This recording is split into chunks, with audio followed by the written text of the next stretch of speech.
Welcome back to another episode of No Bollocks. We're in the house with Ehsan. I said it right? That's correct. Yeah. I have such a terrible mental block with names. You know, people always like to talk about the things that kind of make them nervous or they get stuck with. And whenever I do a podcast, it could be the most simple name. It's like John. How do you say that again? How do you say that? Yeah. And I can't wait to get it out of the way. I can't wait to get it out of the way in the beginning. Look, Ehsan is here. And he is an Ecom expert. He's done a few other bits and pieces that we'll probably talk about as well. But we're going to talk quickly about that and then get deep into Ecom, how and why to do Ecom, how to make money. And perfect. Sure. Yep. I've got to ask you a question before we start. I was reading my notes, getting prepared for this, and it had you down as a millionaire. And then it said, $1,000,000 dirhams. Yeah. So I want to know, have we hit the big boy money yet? 100%. $1 million, £1 million? Well, in dollars at 20 years old, but in dirhams at 19 years old. Okay, but we're in dollars now. We're in dollars now. Good Alhamdulillah. Man. Good Thank man. you, brother. You qualify. Thank you. Alhamdulillah. Finally. Good. So, just tell me quickly before we talk Ecom. Then, what got you into Ecom? You told me before we started recording. You're from Afghanistan. Yep. What brought you to Dubai, and what got you into business? Well, it actually started with my dad taking the decision to move from Afghanistan to Dubai. And it wasn't, of course, an overnight success. I've learned a lot of my lessons from my dad because he's the person that I've looked up to, and he has inspired me to take the biggest decisions and the biggest risks of my life. What does he do? He basically has done almost everything that I could name for you. He has done from travel agency to restaurants to... He's an entrepreneur. Yeah, mashallah. And, the main thing is that he has almost taken the biggest risks of his life and the most important situations where he wasn't even supposed to take those risks, but it has paid off for him. So he basically took the risk coming to Dubai, and what happened was basically he had a company for travel agency, and basically for 5 years he completely worked on it, and in the last year he got a deal, and in that one deal he made around $1.4 million. So with that one deal, he completely goes to Saudi Arabia, comes back to Dubai, and then says that we are settling in Dubai. It was actually 2012 that he called us, and we were watching Burj Khalifa firework live on TV. And we were so happy, because the situation that we were in, of course, it wasn't the best, And you were in Afghanistan at this point? We were in Afghanistan, I was watching Burj Khalifa fireworks. So when he said that, we all got so happy. And literally a month later, after our passports and everything got ready, we came to Dubai, and it has been a story since then, alhamdulillah. It's been the best journey, the best times of our lives. And obviously you talk about the big win with the 1.3. I mean, did he have lots of bad times? He was very up and down and up and down? Yeah, he used to tell us stories. He used to say that, the house that we had, it had a few shops in front of the house. Like, our neighbors had their shops. So he used to tell us that because he used to borrow money from those shops, he used to take a longer route and go from the back, so from the back to the house, so that those people wouldn't, tell him like, oh, where's my money and stuff like that. So 100%, his journey has been something that I look up to, and that's what has got me to be this motivated, He's still with your mom? He's what? He's still with your mother? Yeah. No, I asked, I'm curious how, not their relationship, but how her reaction or interaction with the up and downs of money is. And the reason I say it, to give a bit of context, is I always say that because my life has been very much the same. I make money. I've been bankrupt. I make bigger money, up, down. I've had a lot. But one of the reasons I think I get to do what I do is I've never let a woman I've been in a relationship with interfere in my finances. Wow. And I always say very simply, my money's my money. If you join me, then you're along for the ride, but I don't want to hear what you've got to fucking say. Exactly. And if and if that means I've got bad times or we lose money, if you want to leave. But I'm not going to be told how to run my business 100%, by you. 100%. And back in the UK, I used to see so many guys have business problems because they were letting their wives, and I say that I'm not trying to be sexist here, anyone moaning at me from home, it could be women with husbands, but typically the earners I would be talking to would be the guys, and when the business would struggle, for example, they might need to put some more money in, or they might need to sign a loan, sign a guarantee with a house, and the wives wouldn't let them do it. Exactly. And the business fails and ultimately lose everything. And I've never been in that position. I've always been prepared to lose everything if I want to lose everything. And like I said, the wife wants to leave, then she can leave. You know, she never made the money. She doesn't get a say in how we keep it. But how was your mom with these ups and downs of things? Well, it's something very natural with us Afghans. Like, we never look at money as something more important than the love.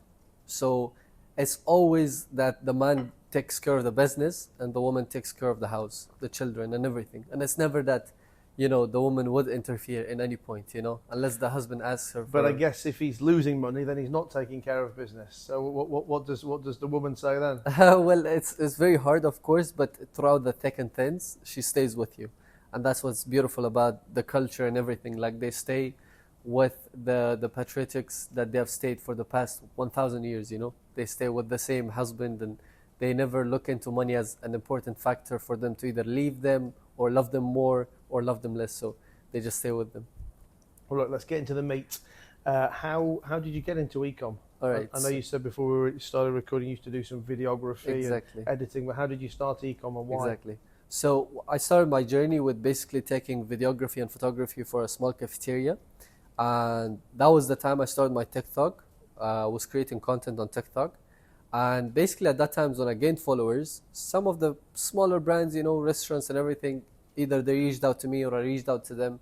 And I tried to pitch my promotion for them. So for a video, I would charge 250 or 500 dirhams. And I would try to, you know, make a quick buck, you know. One time when I was doing the cafeteria photo shoot and everything, I was also growing on TikTok. So I got this promotion from an e-commerce brand. It was something for the jawline. And basically they asked me if I could do a promotion for their brand. I said, it's completely fine. I can definitely do it, no problem. I didn't even try to, you know, negotiate the amount because the product was something that I liked myself. So even by getting the product, I kind of felt satisfied. After getting the product, a week later, the guy calls me up and he says, I've got your payment. And he lived like kind of close by. I said, all right, I'll come see you. He hands me over 800 dirhams.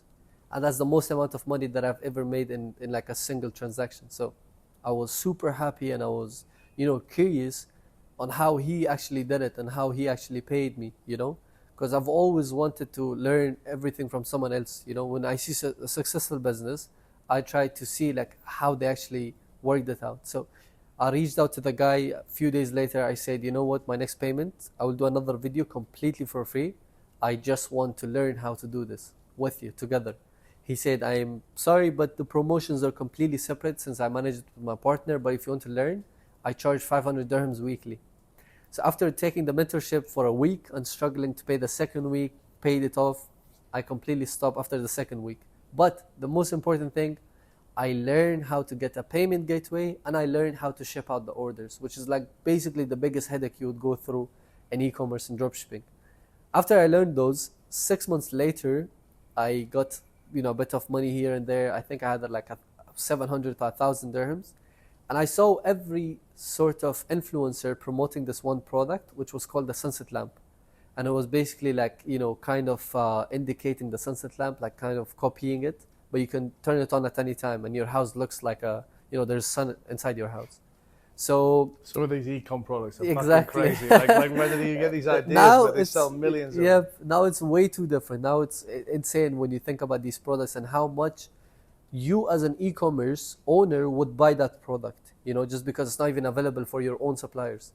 So after I saw the product, I completely did not do any test advertisement. I did not do anything. I just ordered the product from Alibaba to my house. So I got 30 pieces of the product for 700 dirhams. And now when I look into the marketing budget, I noticed that I don't even have money for the marketing. So at first I thought I would do the promotion, but then I thought, you know what? I kind of have these Emirati influencers as my friends. I would try to push it to them and I would give them a percentage just like the other brand did something to me, you know? And I would keep my brand hidden so that people doesn't know it's my brand. People would think it's just a random brand. So I sent one of the products to my Emirati friend and he posted a video. And one night we got over 70 orders, completely run out of stock. And I had given a few pieces to my friends and my family members because I didn't think it would sell out, right? I literally got the pieces back from them. And I said, in the next order or in the next bulk purchase, I would give you guys the pieces, you know. Just give me this one because I have to fulfill these orders. I fulfilled the 30 orders. I get more orders and more. And I just keep scaling and scaling. Of course, managing the money properly, and from there on it's just been a journey of scaling different brands, different companies, and alhamdulillah selling it, exiting, and all of that. Cool. Well, look, let me ask you some specific questions then, so that my audience can learn some specific things about Ecom. Just going back to one of the beginning things you said, you mentioned Ecom and Dropshipping in the same word. Just explain to everyone listening what the real difference is. I mean, is e-commerce the industry in general, and dropshipping is where you don't own a product? So not owned, where you don't warehouse a product? Exactly. So basically, e-commerce is the tree and dropshipping is the branch. E-commerce is where you really build brands, where you make the most amount of money, and dropshipping is where you actually test out a product and see if a product is successful or not. For example, when it comes to dropshipping, you don't need to have any kind of supplies of the product. You almost do not have your own logos on the product, because it's like, orders, a few pieces of orders here and there and all over the place. In e-commerce, you have the stocks with you. And of course, there's people that says e-commerce is better, there's people that says dropshipping is better, but if you look into it in the long-term run, almost every successful business is doing e-commerce and not dropshipping, because they want to have their logo on the product, they want to have a quicker shipping time, like 2 to 3 days, and they want to take care of their customer in the best possible way. So if you look into it, the best possible way to do it is by having the stocks and having a quick shipping time, not like dropshipping. But does it not depend on what your products are? So I was away last week in Croatia, and I was on a yacht with a few different people, all doing different kinds of business. And I was talking to a couple of young guys on there who were in Ecom, probably more drop shipping. Yep. And they don't have their own brand. They just pick whatever product they want to sell at that time. And I guess ultimately, they can't really have their own website, because these products are so different. Exactly. That you can't, like, if you're selling glasses, like, to drink from, and books and sunglasses, unless you've got 5 million other products as well to be a real department store, you can't just have those 3 products on a website, right? So you kind of have to have single product websites, and then it begs the question, why bother building a brand? Because those products aren't even going to be around long enough. Like you mentioned, that sun lamp, it could be a 3-month hit, a 6-month, even a 12-month hit, but there's not enough time to build brand value, right? That is very true. And the main reason why we actually go behind building a brand is because it gives us a lot of advantage. For example, one of the brands that we turned into, one of the products that we turned into a brand was actually a hair eraser. Hair eraser. Eraser, yes. It sounds so exciting, but it's in my car, by the way. I could show it to you. So basically, you literally keep it in your hands, and the moment you rub it, it collects all of the hair, and it literally looks like there is no hair, completely gone. And that product literally did amazing. Of course, it wasn't a product that we looked into for like selling for the next 3 years or 2 years, but in the short-term run, we were the first ever company to actually bring the product and sell it here in the UAE. And surprisingly, it was a friend of mine who showed me that product. He said, "What do you think about this product?" I said, "Let me try it." And after trying that product, what happened is we got so many orders. And of course, when you actually order the stock from China, it takes a few days. Or if you actually do drop shipping, where you ship out each order single-handedly, one by one, it takes 15 days. So a lot of the people, what they do is charge bags. Then Stripe asks you the question, where is your warehouse? Or do you have pictures of your stocks? So then you have a payment gateway issue.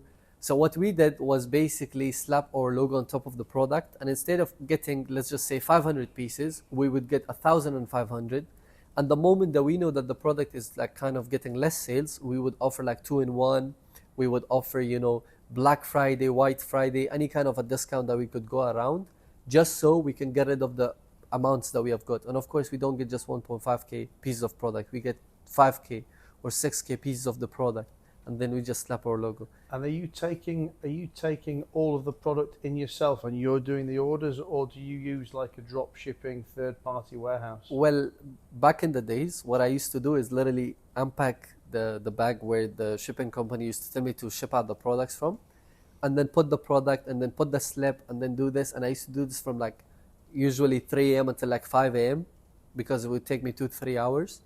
But with the time being going forward with it, we now have a warehouse, and the warehouse takes care of everything completely. So that's a warehouse here in the UAE? Yep, alhamdulillah. And one more thing that I forgot to mention about building a brand and why not dropshipping is because when you build a brand, it just makes it expensive in the people's eye automatically. And for example, a product could be available in Amazon and a product could be available in a very beautiful website. If I were a customer or a buyer and if I see the advertisement of that product, I wouldn't just go to Amazon and buy from Amazon, because I know Amazon could be a cheaper quality or a lower quality. But when I see a brand having a proper logo, proper photos of the product with good description, I would probably just buy it from that website. So it just builds a higher value than just dropshipping. You know what I mean? So right now, how many different products do you sell? Well, we have 4 different stores. We have 2 stores in Saudi Arabia, 1 store here, and 1 store in Qatar and Oman. That's kind of taking care of both countries. And is it the same product on each of those? Well, most of the times, yes, but a product could die quicker than any other country. For example, in the UAE, a product dies way more quicker than Saudi Arabia. Why? Because the population of Saudi Arabia is 5 to 6 times more than the UAE. So people, of course, have a lot more budget. There's more people that you can cover up throughout your advertisement. So we just try to, stick with the product until it's, giving us the signs that it's going to die. And why do you need 4 different websites? Why can't you just have one website for all of those countries? So this is again something that we do, which is very smart. We try to specialize a store based on that country so that the people think that the shipping is quick, the product is based in the country, and it's something that will profit the country back in any way possible. Most of our warehouses are in Saudi Arabia and UAE. So when we ship out the product, it's very quick, it's very seamless. And again, it just builds us the value that we want to build. And do you make your own websites, or do you go out to people to do this? We have a lot of people now. We have 40 people taking care of everything completely, from building the website to building brands to, taking care of the suppliers, taking care of the stocks, completely everything, alhamdulillah. So I was just telling you before we started that I was talking to my girlfriend's brothers the other day, because they want to make some money. They're young guys, they want to get into Ecomm, and they just started selling sunglasses. Wow.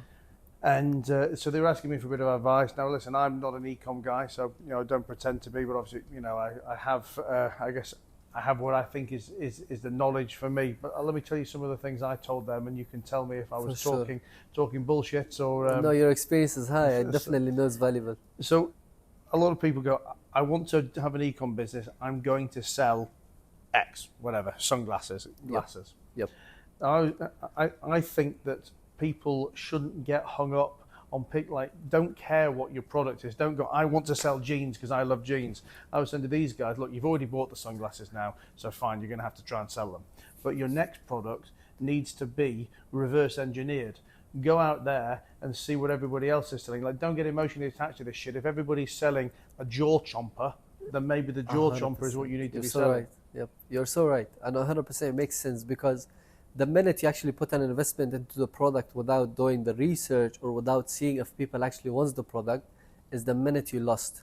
It's because if you were to actually reverse engineer it, as you said, for example, run the advertisement on the product by buying one piece from Amazon and see how many people would actually order the product, and then based off those orders, get the sunglasses, the amount, the quantity that you think would be enough for the next 1 to 2 weeks, And then slowly you could even turn that into a brand, because sunglasses is something that it's not a quick die product. It's not a 1 month, 2 month product. It could be very long term. And currently, I am working on a sunglasses brand. It's called Iris.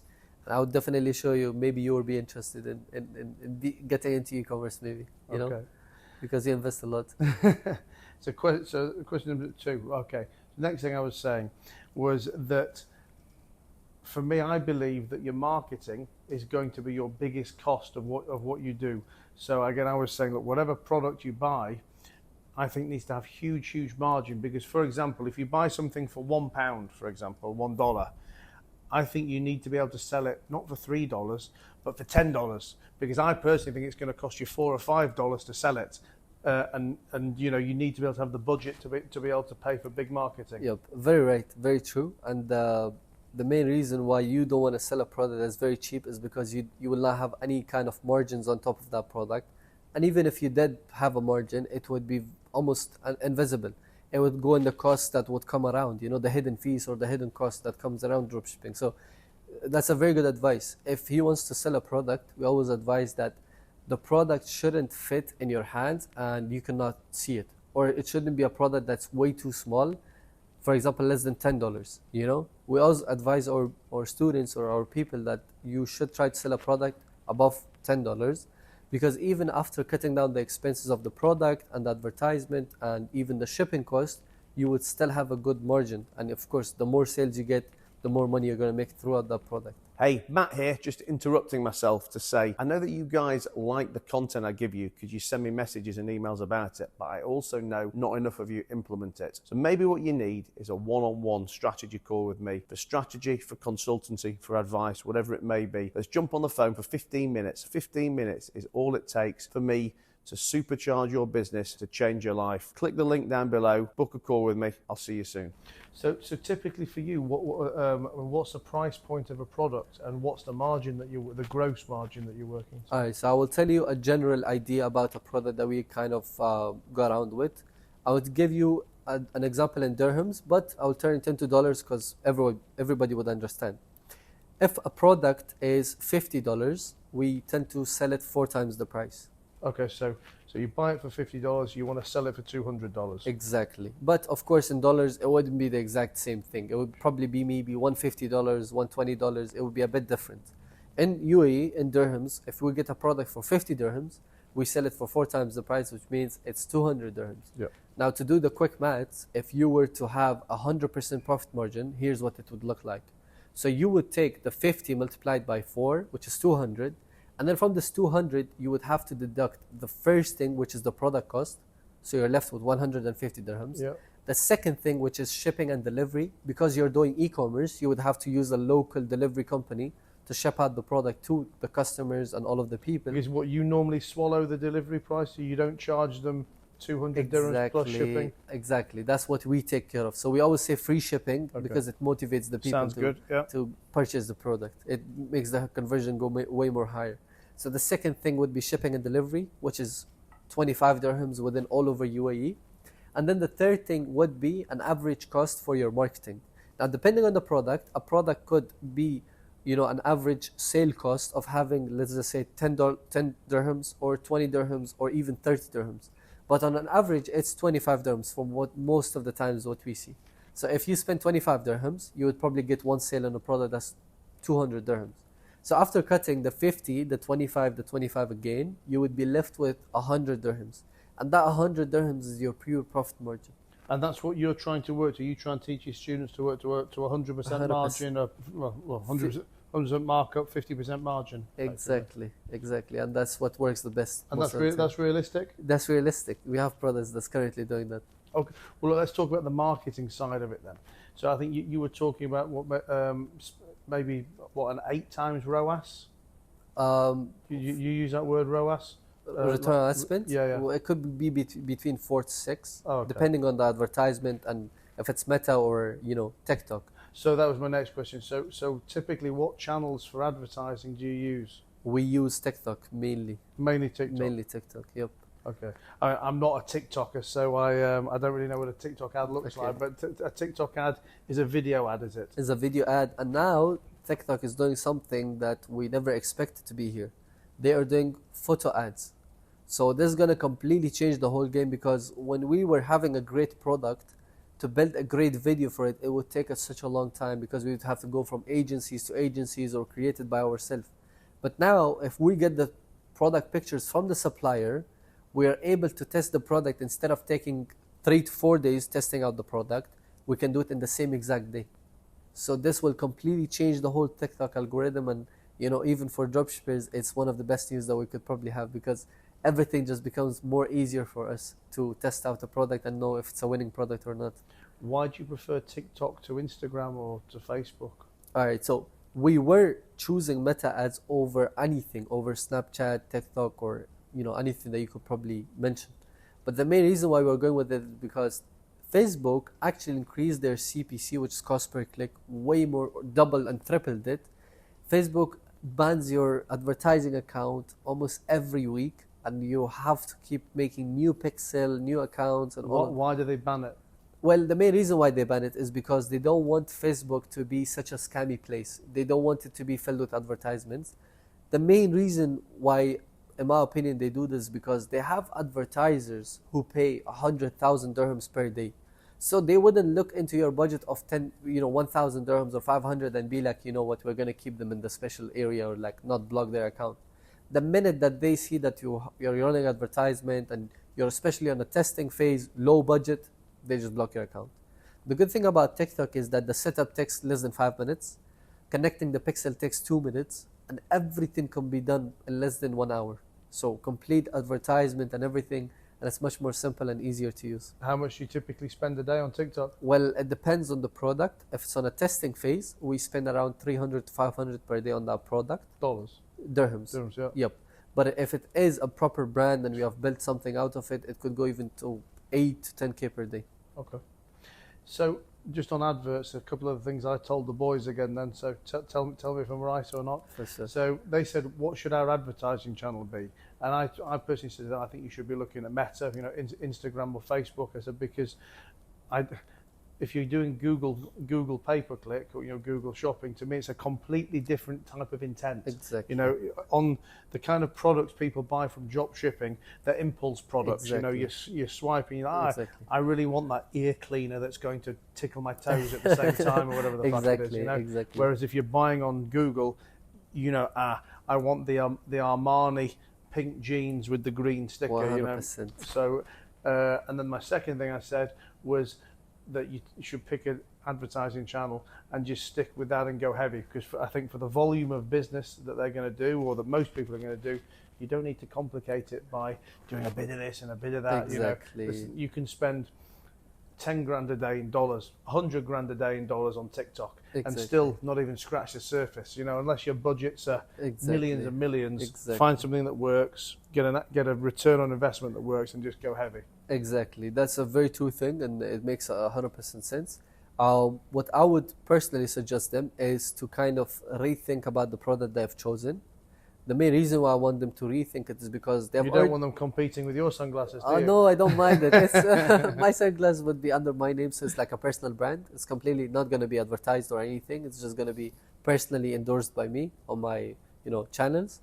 But what I would suggest them on that is because when you actually buy the stocks and you have already kind of, in a way, you have invested your money somewhere.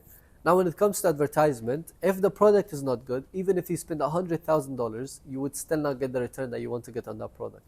Unless you're a big brand like Armani or like a really big brand that, would get returns just because of their names. Even if the product is not good, people will still buy it. With these sunglasses or impulse products, you have to have a wow factor, in most cases. And if you don't have are sunglasses an impulse product? Well, it depends. If by seeing the product, I could potentially tell you if it is a product that would, be an impulse product. Theirs are just multiple different, cheap, like low budget sunglasses. Well, again, it depends. If I look into it and if I see that's something that's currently trending, or if it's something that, personally, in my opinion, people or customers would buy, I would definitely endorse it to them and I would be like, continue with it. But in my opinion, why I would suggest them to be careful with this marketing spend is because you don't want to lose money in two different areas. The first area that you have lost your money is basically the stocks, and the second area could be the advertisement. Instead, what you could do is, we have already lost your money maybe on the sunglasses, or you already have invested in this. You could potentially sell these products in bulk to the shops nearby your house. That's what I did, by the way, when I had. And when you say already lost your money because it was just a wrong product to buy. Exactly. And of course, I don't mean it that they have the wrong product, but it could give an indication that it is the wrong product, because if you actually advertise your product and if you don't get a sale within the $300 budget, for example, let's just say you got less than 5 sales, that ultimately gives you the sign that it's not a winning product. And people say, oh, like, isn't that too quick to judge? No, it's not, because every $100 that you spend in 3 days, for example, let's just say in 3 days you're spending $100, and that $300 gives you less than 5 sales, you kind of have an indication that you have a failing product, because every day that you spend $100, you will have to do something to improve your website. For example, if I'm selling my sunglasses, in the first day I spend $100, and as the second day I've got 0 sales in the first day. In the second day, what I would do is I would completely optimize my website, change my pricing, go lower, and of course, and do everything that I possibly can as a customer to be engaged with this product, even if it means that I have to change my advertisement videos. Now in the second video, I go throughout the testing phase, and I've got 10 sales. That clearly gives me an indication that something was wrong with my website or my advertisement or my campaigns.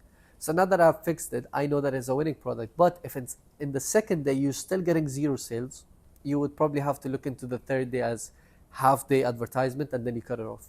Because in the third day, you almost have nothing left to do. You've almost optimized everything. In the second day, you have done everything. If the product does not give you any kind of feedback, you do not have to waste a single dollar on that product. So if someone was wanting to get into Ecomm and you had to recommend them one of 3 products now, what's a good starter product for someone to test the Ecomm game in? All right, I will just say this for the podcast because even my team wouldn't let me say it, but I'll tell you guys one product that's currently doing 100K every 2 to 3 days all over our stores. It's doing insanely good. It's doing over 20 figures in the UAE. It's called the Fitness Board. Fitness Board? Fitness Board, yes. It's a female product. It has an equipment for abs. It has an equipment for running. It's a very cheap product. You can sell it for a really good margin. That's basically the product that I'm going to tell you guys. Do your research. You will find it. It's blue color 90% of the time. And yeah, one search and you have got it.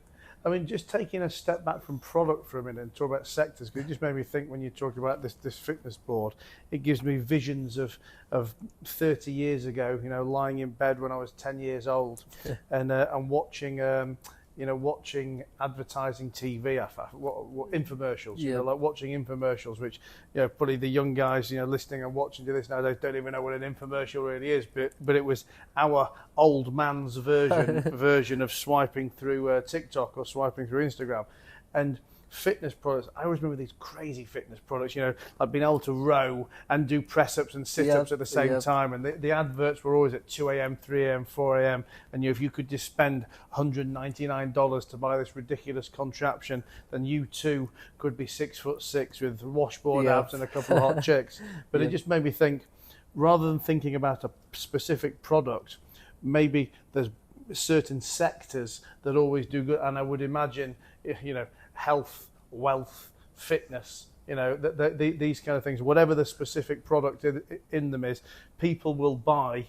Well, I think for me, again, looking back, the other things I used to see were gimmicks. I mean, people love fucking gimmicks, don't they? I think people always want to make more money. They always want to get in better shape.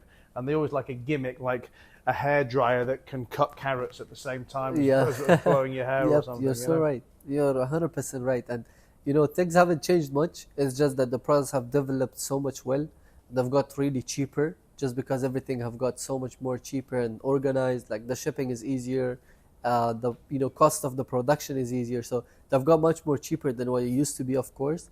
But 100% what you said is completely right. The 3 places where we see the most money is either it's a female product where she is either looking into fixing her insecurities or fixing her problem. For example, she may have a joint pain, or she wants to, for example, lose weight, so we give them one of the products. The second would be baby niche. It's something that the parents kind of want to buy for the love of their son, or to make their life easier as a parent. Exactly. They have this emotional attachment to it, And the third would be kind of general gimmick products. It's something like they play games and one of the person loses. It's a 2-player game. All of these things actually build up your e-commerce store into the most successful point, because at the end of the day, what matters is the niche that you choose and the product, And of course, different niches work in different countries. For example, the pet niche does not do very well in the UAE because not every person has a pet. But if you were to test any pets here, if you were to test the same exact product in the USA, you would see the craziest returns. So every country has its own niche, every country has its own winning product. But in most cases where we do our advertisement, especially in the GCC, we know exactly if the product is winning here, it will do good in Qatar, it will do good in Saudi, it will do good in Oman, for example. I think the good thing about those 3 niches you talked about as well is they're all quite easy, or easier than most, to get high margins. Again, when you're buying something to fix your fitness, you'll pay anything because you want to be fit. You'll pay anything. You probably won't use it, by the way, but you'll but you'll pay for it. when it's for your baby, are you really going to argue over the price for your beautiful little baby? Exactly. And I guess when it comes to a gimmick, because it's a gimmick and you've never seen it before, you don't have a benchmark to say what the fair price is. Exactly, 100%. What you said is completely right. I'm surprised how you're not in the e-commerce already, Maybe tomorrow. Maybe when you leave, I'm going to jump on the computer and open a little store selling Let's do it, inshallah. Selling some fitness stuff. For sure. But so talking about setting up in e-commerce, then you also sell a course, right? 100%. And you have mentorship groups, students. Yep. Tell me about that. Basically, we have a mentorship based mainly here in Dubai, but we have students all over the world. We have 5 different coaches, including me, and we have different packages. We have a package which is called Standard. It basically has guided videos, recorded videos. You just watch it and kind of follow up with it. Basically redo what we tell you.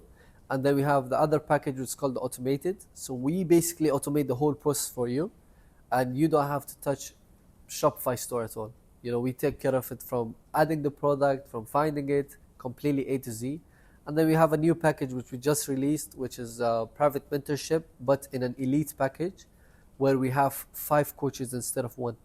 So all of the 5 coaches are available, helping you, going calls with you. And who are these other coaches? What, they work for you? Are they your partners? Well, most of these guys are the people that have worked with me since like my beginning of e-commerce journey, and they have learned everything together with me. They have gained the experience, and they have kind of got coached under me. So they know exactly how everything works, and they've got my knowledge, alhamdulillah.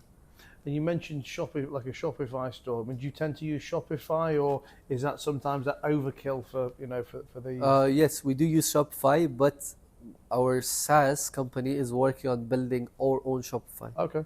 So that's going to be something very exciting to look into, because again, Shopify is amazing, but people does not want to pay like $30 per month. Maybe they want to go cheaper. So we will try to build an alternative, but even way better than Shopify, inshallah. Maybe a one-click complete website. And for courses as well, I hear that you review other people's courses. That's true? Yeah.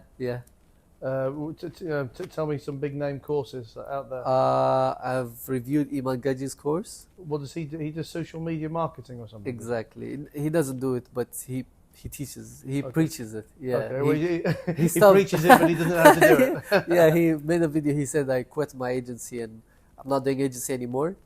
And to his reason, it kind of makes sense. He says that the agency would do 1 to 2 million, but it cannot go above that, and I want to reach above that. So I would rather create my own SaaS companies and courses or whatever. So I've reviewed that. I've reviewed Luke Belmore's course, Capital Club.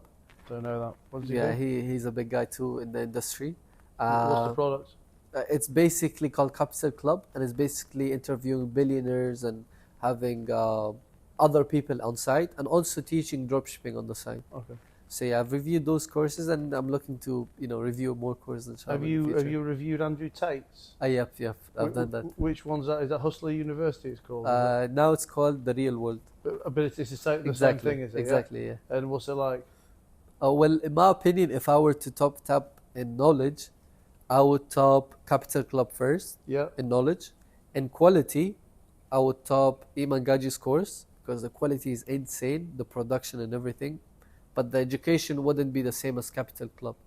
And if I were to rate the last course in quality and in knowledge, it would be The Real World, in my opinion. But of course, people can go look up to it by themselves. The main reason why I say that is because when you look into the quality of the course that Iman Gaji and Luke Belmore, the Capital Club, they have built, it's completely different than The Real World. Because The Real World is like, the guy doesn't even show his face when he's talking about something.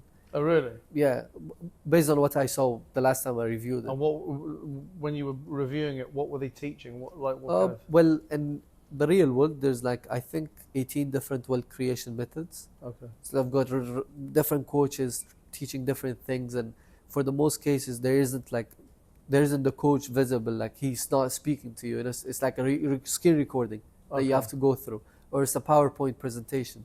I think they have updated it, I'm not sure, but that's what I saw. But when it comes to, for example, Iman Gaji, he is selling more of the lifestyle rather than the education of the dropshipping. For example, if you open up Iman Gaji's course, you'll probably see like a video of the dropshipping mentor coming out of the helicopter, taking the Rolls Royce, going to the mansion and starting the dropshipping process, you know? So it just gives you that motivation, that adrenaline that you could potentially achieve the same thing if you were to put in the work. But then if you put Capital Club in that same thing, it doesn't have any kind of lifestyle or anything. It just has a coach teaching you everything, A to Z. And the coach is amazing. Well, listen, it's been great having you here. Likewise, my brother. Thanks so much for having me. Just before you go, obviously we'll put some links in the on the websites and the podcast. But just for the guys listening and watching, just give yourself a shout out for where they can find you online, where they can buy your course. Thank you, my brother. Appreciate you. If you guys are interested to learn dropshipping and actually learn from someone who's based in Dubai or the GCC countries, my Instagram is at EHSANSZZ because people cannot get it right.